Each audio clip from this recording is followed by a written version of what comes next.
Saat ini, gadis muda itu menatap pria di cermin, menatap Yang Kai. Melihat wajahnya yang tua dan rambutnya yang seputih salju, matanya tiba-tiba memerah dan air mata mengalir di pipinya. Meskipun pemuda di sampingnya juga memiliki rambut putih panjang, situasinya berbeda dengan Yang Kai. Rambutnya secara alami seperti ini, tetapi Yang Kai telah menghabiskan terlalu banyak umurnya dan berada di ambang kematian. Meskipun wanita muda itu belum pernah memasuki dunia, kultivasinya luar biasa. Jadi bagaimana mungkin dia tidak melihat ini? Sakit hati, marah, dan air mata. Setelah merasakan sakit hati, mata gadis muda itu beralih ke raja angin yang bersandar di dinding. Matanya dipenuhi dengan niat membunuh. Pemuda di sebelahnya juga menatap cermin. Dahinya meneteskan keringat dingin. Seolah-olah dia telah melihat hantu. Terus-menerus bergumam. Sudah berakhir. Sudah berakhir. Sudah berakhir. Sudah berakhir. Sudah berakhir. Mengatakan demikian, dia benar-benar berbalik di tempat, tampak seperti kehabisan akal. Tiba-tiba, matanya berbinar ketika dia melihat gadis muda di sampingnya dan berkata, "Aku akan menyerahkan masalah ini padamu. Itu, aku akan pergi dulu." Mengatakan demikian, sosoknya berkedip, menghancurkan kehampaan dan meninggalkan tempat ini. Gadis muda itu mengangkat tangannya dan dengan akurat meraih telinga pemuda itu, menariknya kembali dari kehampaan. Merasakan rasa sakit, pemuda itu berjongkok di samping gadis muda itu dan dengan getir berkata, "Ini lagi?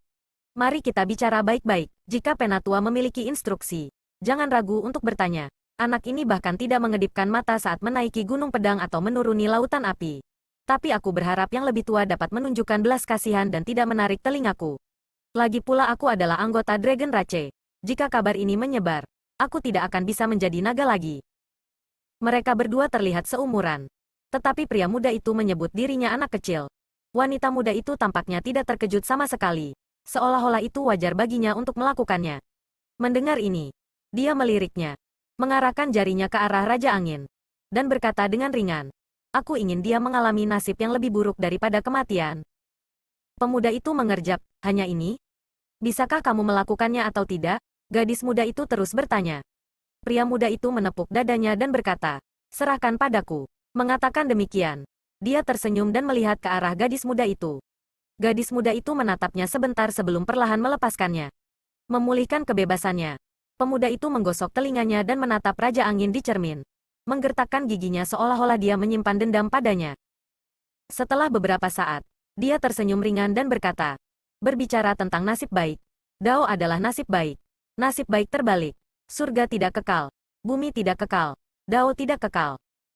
Saat dia berbicara, dia melangkah ke cermin dan menghilang ke dalamnya. Pada saat berikutnya, dia muncul di depan Wind Monarch.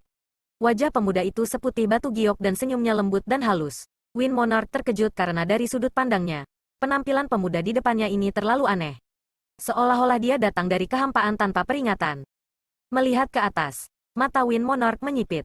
Dengan kemampuannya, dia sebenarnya tidak bisa melihat kedalaman kultivasi pemuda ini. Meski hal ini antara lain karena kondisinya yang kurang baik saat ini, hal itu juga membuktikan betapa luar biasanya pemuda ini. Suara pemuda itu sama dengan yang terdengar di aula tadi. Bagaimana mungkin Raja Angin tidak tahu bahwa orang yang baru saja berbicara adalah dia? Segera, ekspresinya menjadi serius, dan saat dia hendak menanyakan identitas pihak lain, pemuda itu tidak memberinya kesempatan untuk berbicara. Masih dengan senyum di wajahnya, dia mengulurkan tangannya dan dengan lembut berkata, "Tidakkah menurutmu terlalu buruk untuk mengambil sesuatu dari rumah orang lain? Sudah waktunya untuk mengembalikannya kepada pemiliknya yang sah." Petik 2. Ekspresinya santai, seolah-olah dia tidak menghadapi Kaisar Sudo tetapi seorang sarjana yang lemah. Postur tubuhnya santai, seolah-olah dia hanya membungkuk untuk mengambil bunga. Tangan giok putih dengan mudah melewati penghalang cahaya yang mengelilingi Raja Angin. Tidak peduli seberapa keras Wind Chaser mencoba sebelumnya, itu tidak dapat merusaknya sedikitpun. Tapi sekarang, dia meraih jam pasir tak berujung di tangan Wind Monarch. Wind Monarch sangat terkejut. Jam pasir tak berujung adalah harta yang ditinggalkan oleh Kaisar Agung. Ketergantungan terbesarnya di tempat ini. Dan itu juga merupakan inti dari Flowing Time Temple. Dia menggunakan kekuatan esensi darahnya untuk mengaktifkan kekuatan kuil untuk melindungi dirinya sendiri. Bahkan jika Kaisar Agung sendiri datang, kecuali dia menghancurkan Flowing Time Temple, tidak ada yang bisa melakukan apapun padanya. Dia telah mengatakan ini kepada Yang Kai sebelumnya, dan itu memang benar. Tapi tidak lama kemudian, seorang pemuda muncul dari udara tipis di depannya. Pria muda itu membungkuk, mengulurkan tangannya, melewati tirai tipis, dan meraih jam pasir yang tak berujung. Bagaimana mungkin Raja Angin tidak terkejut? Situasi seperti itu bahkan lebih mengejutkan daripada kedatangan Kaisar Agung sendiri. Dengan Kaisar Agung di sini, bahkan jika dia memiliki mata yang bisa melihat menembus langit, dia setidaknya akan dapat melihat beberapa petunjuk dari tindakannya. Tetapi ketika pemuda itu mengulurkan tangannya, seolah-olah tidak ada asap atau api, dia sama sekali tidak bisa melihat bagaimana pemuda itu melakukan ini. Dalam keadaan linglung, tangan kirinya tiba-tiba rileks dan jam pasir tak berujung di tangannya menghilang.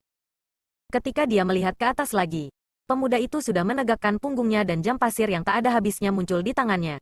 Pada saat ini, dia menatapnya dengan penuh minat. Dalam sekejap, rambut Wind Monarch berdiri tegak dan dia berkeringat dingin, merasakan darahnya menjadi dingin. Ini adalah jam pasir yang tak ada habisnya. Pria muda itu memainkannya sebentar sebelum melengkungkan bibirnya dan dengan santai melemparkan jam pasir ke belakangnya seolah-olah itu adalah sampah. Kemudian, ekspresi pemuda itu berubah dan sikapnya yang lembut tiba-tiba menjadi galak. Dia menendang dada Raja Angin dan mengutuk. Kamu, bajingan, yang mengganggu kultivasiku yang damai. Tidakkah kamu tahu bahwa tempat ini memiliki tuan? Ketika kamu masuk, apakah kamu mendapatkan izin tuan muda ini? Tanpa izin tuan muda ini, beraninya kamu masuk, bajingan. Bajingan, aku akan menginjakmu sampai mati. Petik 2. Saat pemuda itu mengutuk, dia menendang dan menginjak tanpa ampun. Raja Angin tercengang. Dia sudah menjadi panah di akhir penerbangannya. Dengan paksa mengaktifkan kekuatan Flowing Time Temple untuk melindungi dirinya sendiri. Tetapi pemuda itu mengabaikan keberadaan tirai cahaya dan menginjaknya, menyebabkan dia jatuh ke tanah. Titik. Kaisar Sudo yang agung. Pada saat ini, seperti seorang gangster yang baru saja kalah dalam perkelahian jalanan. Dia memegangi kepalanya dan meringkuk di tanah, melindungi titik-titik vitalnya, membiarkan kaki pemuda itu terus-menerus mengenai tubuhnya. Setelah beberapa saat, dia meludahkan seteguk darah dan seluruh tubuhnya dipenuhi jejak kaki. Keadaan Raja Angin saat ini tidak lagi cukup untuk menggambarkan keadaannya saat ini. Kesedihan dan kemarahan di hatinya tidak bisa lebih besar dan kemarahan di hatinya berubah menjadi pertanyaan. Siapa pemuda ini? Orang harus tahu bahwa dia telah berada di sini selama 100 tahun. Pulih dari luka-lukanya dan menyempurnakan jam pasir tanpa akhir. Tetapi dia bahkan tidak menyadari bahwa ada orang luar di sini selain dirinya sendiri. Terlebih lagi, pemuda itu baru saja mengatakan sesuatu tentang mengembalikannya ke pemilik aslinya.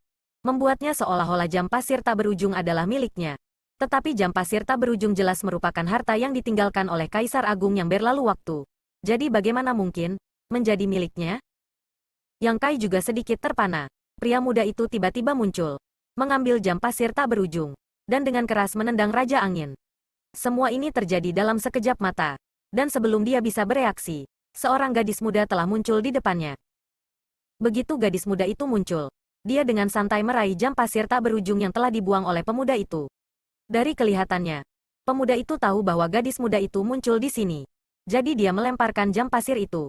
Meskipun mereka berdua tidak berbicara satu sama lain, masalah sederhana ini sudah cukup bagi mereka untuk saling memahami. Namun, ketika mata mereka bertemu, Yang Kai tidak bisa menahan perasaan agak linglung.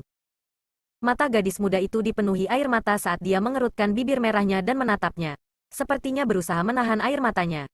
Yang membingungkan Yang Kai bukanlah ekspresinya saat ini, tetapi wajahnya. Ada sesuatu yang familiar tentangnya. Seolah-olah dia pernah melihatnya sebelumnya. Tetapi setelah memikirkannya dengan cermat, dia tidak dapat mengingat di mana dia pernah melihatnya sebelumnya. Namun, dia yakin bahwa gadis muda ini tidak memiliki permusuhan terhadapnya. Sebaliknya, itu memberi Yang Kai rasa keintiman yang alami. Seolah-olah orang yang berdiri di depannya bukanlah seorang gadis muda yang belum pernah dia temui sebelumnya, melainkan keluarganya. Winchester berteriak saat dia menyerang gadis muda itu. Dia tidak tahu apa yang terjadi. Jadi ketika dia melihat gadis muda itu tiba-tiba muncul, dia pikir dia mencoba menyakiti Yang Kai. Dan itu secara alami setia padanya. Mundur, Yang Kai mencengkeram dadanya dan berteriak. Winchester mengerti bahasa manusia dan segera berhenti. Melirik Yang Kai dan kemudian kembali ke gadis muda itu sebelum dengan patuh berdiri di sebelah Yang Kai. Tidak terlalu jauh darinya. Untuk berjaga-jaga. Kamu, Yang Kai dengan hati-hati menatap gadis muda itu lagi. Menjadi lebih yakin bahwa dia pernah melihatnya di suatu tempat sebelumnya. Tetapi dia tidak dapat mengingat di mana dia melihatnya. Namun, masalah semacam ini harus diselesaikan dengan mudah dengan bertanya. Gadis muda itu membuka mulutnya.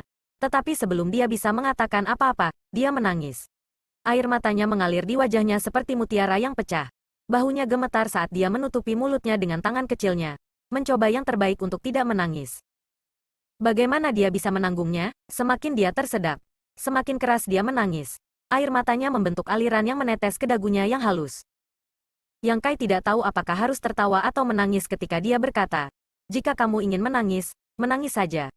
Hanya melampiaskannya. Mendengar ini, gadis muda itu tidak bisa menahan tangis. "Kakak." Yang Kai berkedip dan tanpa sadar merasa bahwa dia salah dengar. Atau mungkin gadis muda itu salah memanggilnya.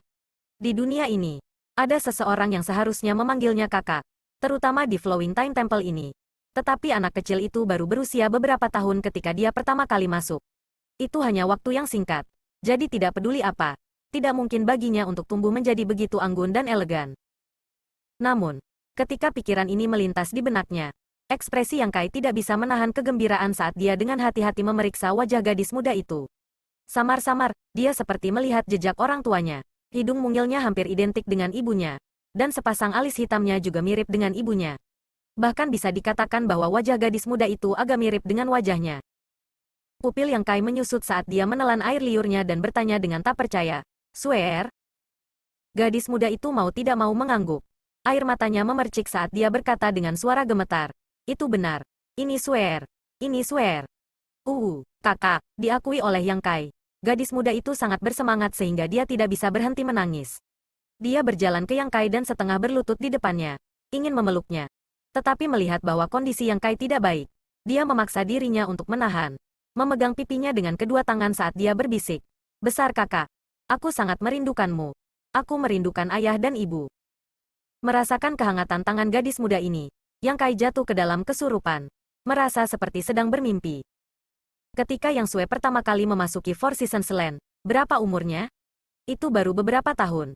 Jadi bahkan jika dia berusia 10 tahun, dia masih anak-anak.